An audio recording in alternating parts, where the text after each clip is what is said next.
Welcome back, race fans, to the tunnel turn, where things get hairy. But we're too tired to like them right now.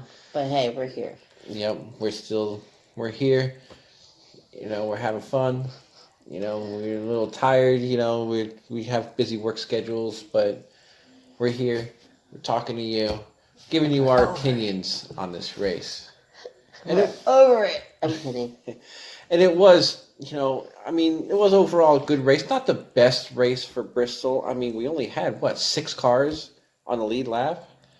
Really? That's not the best. I'm not saying it's the best race. Obviously, there's best races. But Right. I'm sorry. I don't think it was bad. I was on the edge of my seat watching Kyle at the end chase down Harvick and try to catch him. I was freaking out, hoping he could catch Harvick. It didn't work out for him, but... Yeah. That's true. It was a really good finish. We did have some really good controversy, I'll get to that. But, the point is Kevin Harvick wins. Win number 9. Her pick finished second. And fighting for the win, too. Right. Kyle Busch, he finished second. And, let's just get right to it. The reason why he finished second was because of this guy right here, Joey Logano. I wouldn't go that far, Can I say it first? Go ahead. I'm a Joey Logano fan. I'm a Kyle fan. So this is coming from a down the middle of the road perspective. I think it was kind of dickish for Joey Logano to hold him up when he was laps down. They got bad blood. Maybe that's from that. I don't know. 100%. But I think it was kind of dickish.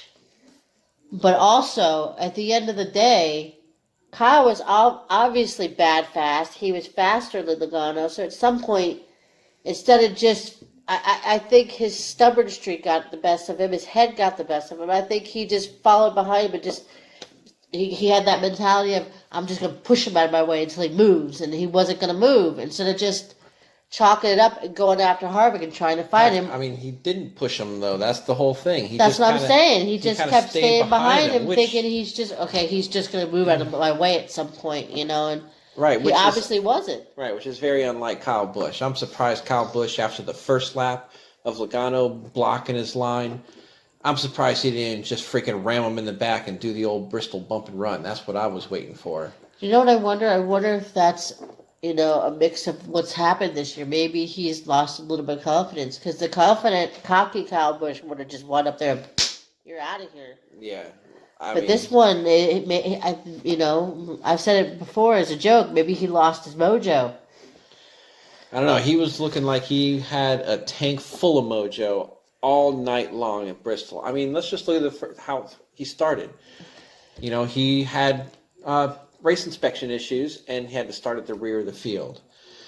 And then in the pit stop on the competition caution, he ended up getting stuck behind, the 96 car on pit road, and then had to back up to get around and lost a bunch of spots, probably about 10 to 15, somewhere in that range. But at the end of the day, he went from worst to first. Right, at the end of the first stage, second place. He was literally mowing through these guys as if they were lapped cars.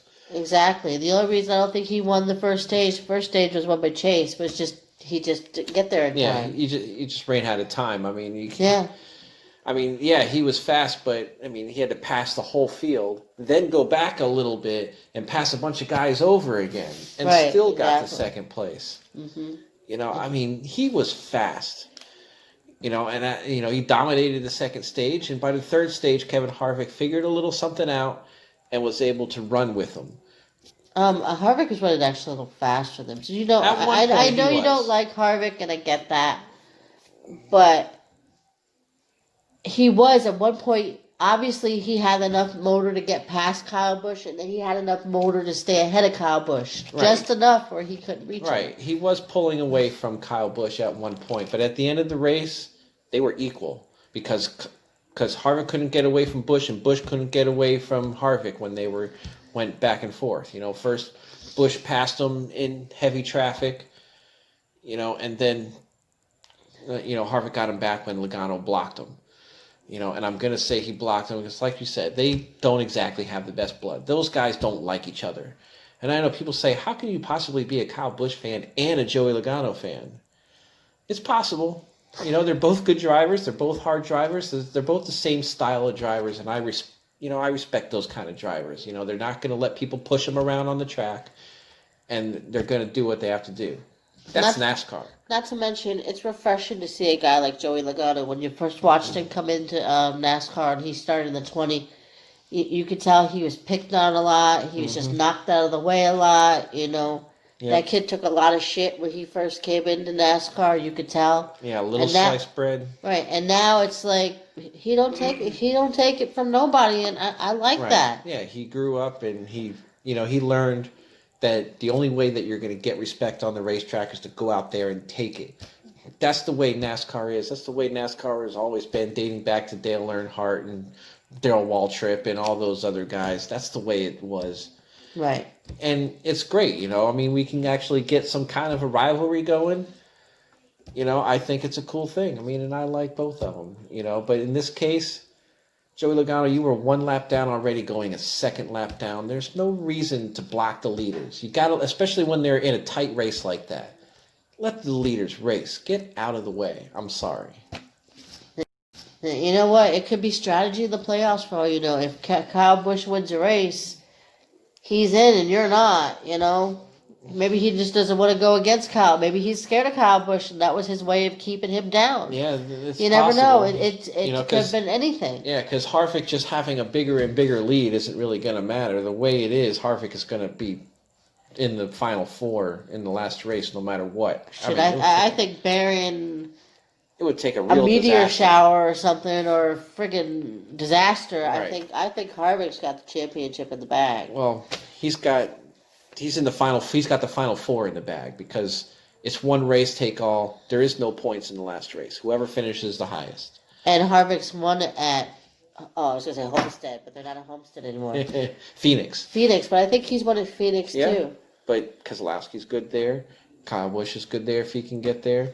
Denny Hamlin is good there. He's not the only guy that's good there. I agree, but he's outmotored all those guys pretty much every race that they've been in together. Doesn't mean it would be in the bag. Anything can happen in a given race. What you keep your fingers crossed for. Yep. But yeah, so Kyle Busch's winless streak continues. Wow. Unbelievable to think that Kyle Busch can actually go a whole season without a win. I know. Crazy. He even said himself that at this point he doesn't care about the championship. He just wants a win because he's had a streak, I think, since he came in, and he doesn't want that streak to stop. And I think his best chance was here, honestly.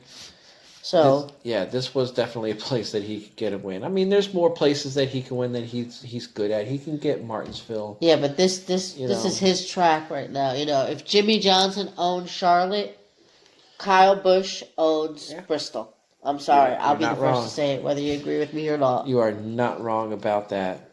But otherwise, let's look at the other playoff guys. That's what I was going to say. Speaking of other guys, I'm thinking of Denny Hamlin and Martin Truex.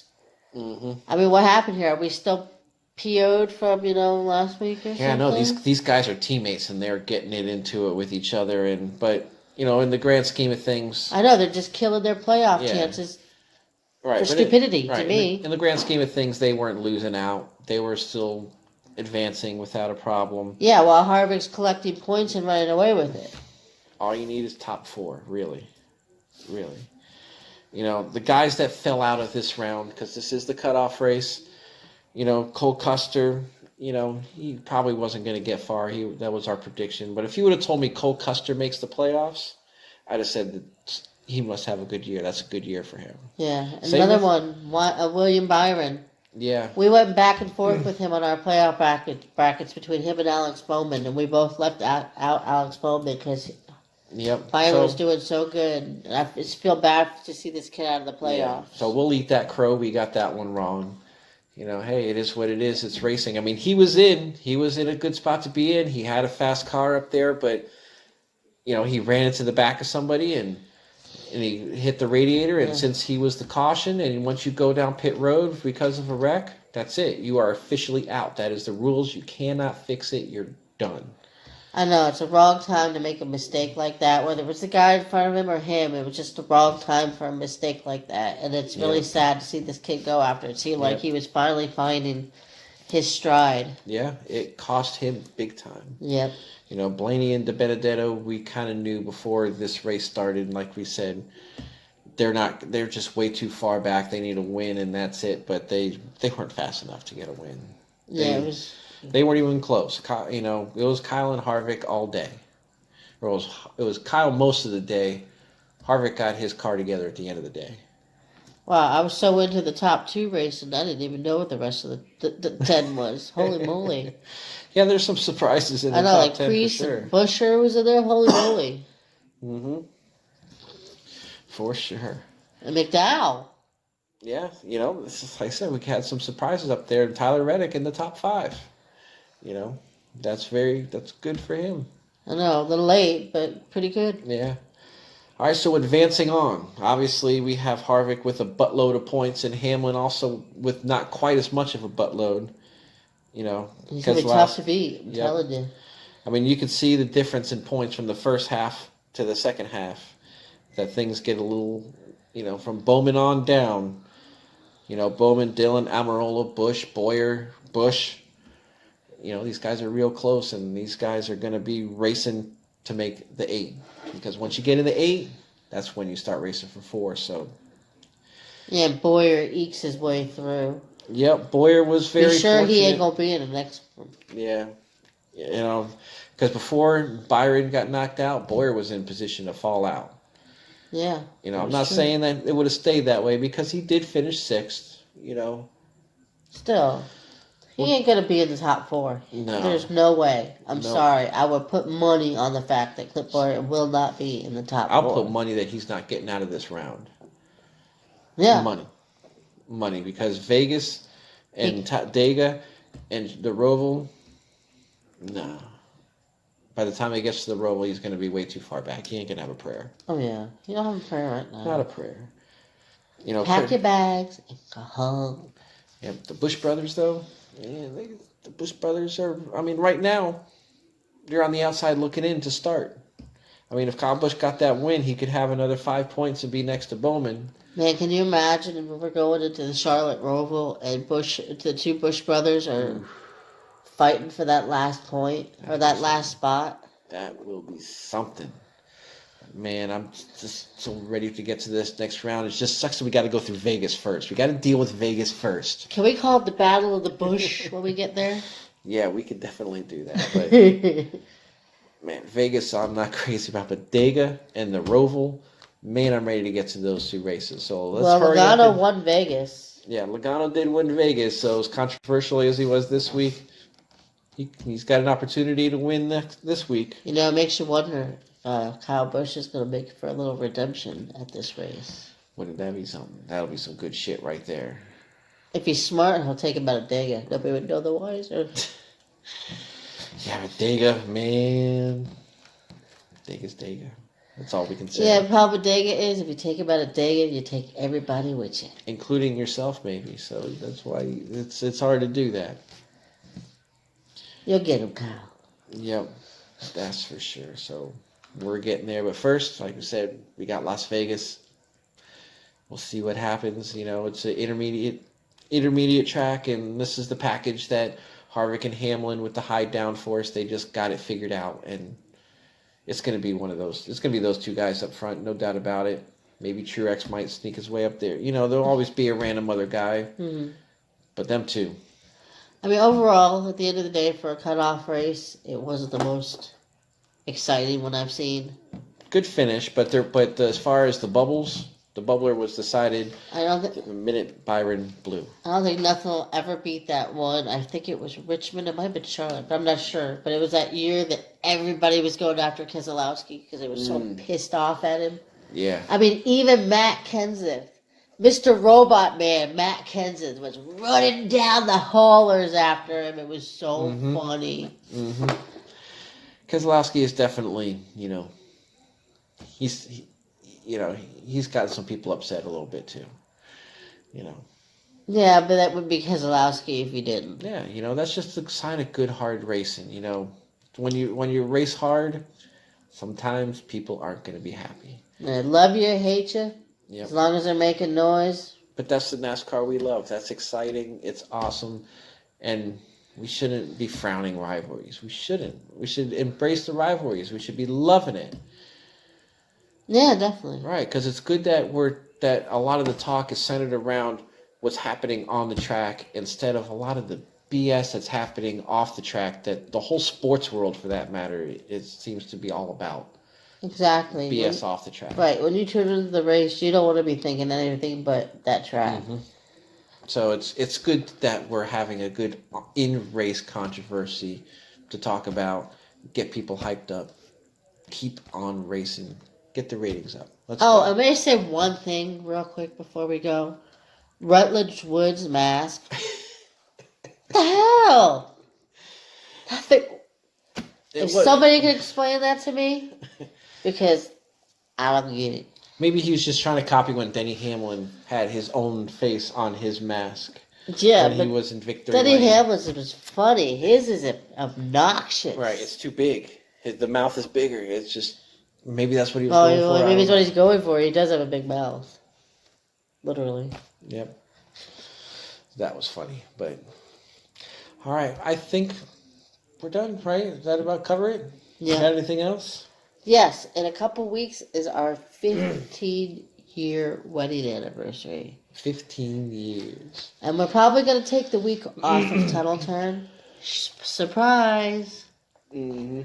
Because I want to go somewhere, he want to go somewhere. If you have any ideas where we should go for our anniversary, I'd love to hear them. You can put them in the comments below. Yep, and Bristol is one of the places we were thinking about going. Even though they're not racing there, still, just going to that track and looking around and seeing it firsthand, that'd be a cool thing. Yeah, who knows? We may end up in Bristol. Wouldn't that be sweet? And other than that, we're sitting here today. That was the race. Vegas is a coming. Mm-hmm. It's going to be fun. It's going to be sweet. Yep, and we're going to see some good racing, hopefully. But hey, we're always open to talking racing too, or you can find us on Twitter. I am at Tunnel Turn Phil with 2 L's. Make sure you get 2 L's. And I am Tunnel Turn Chris. That's CHRIS. No K's around here. Only little C. Yep. So come find us. Talk to us. We'd love to hear from you. Share your opinions. We could debate back and forth even if we don't agree a bit, as long as we keep it at, Keep it nice, huh? Yeah, just keep it nice. Huh? Yeah, we shouldn't. It's okay. We can agree to disagree. Yeah, we shouldn't be bullying each other as fans. We're all together here for a love of NASCAR, and when you go through Twitter and you see one fan bullying another fan because they're mad at how their drivers acted in that race, Yeah, that's not cool. We could have difference of opinions on how things went down and who should have done what, but let's all be respectful with each other. We're all race fans. Because I always remember that's always been my favorite part about going to races, that even if you're on the different sides of the spectrum, at the end of the day, you could still say, hey, man, that was a good race. We were hanging out. That was cool, Especially with that DEI fan you pissed off the first year we won. I don't think I really pissed him off. He looked pretty bad. It was all in good fun. I think. Yeah, when you're the guy, this coming from the guy who was pissing off the DEI fan. You know what? And I've been on the other side of it, too. Whatever. But that's the beauty about being race fans is while we don't always agree with what our driver does, we have fun talking racing with each other. And that's what it's about. Let's not get out of hand all mad with each other. That's true. That's exactly. Peace. Yep. So that's all we have for today. So until next time, have a good day. Bye.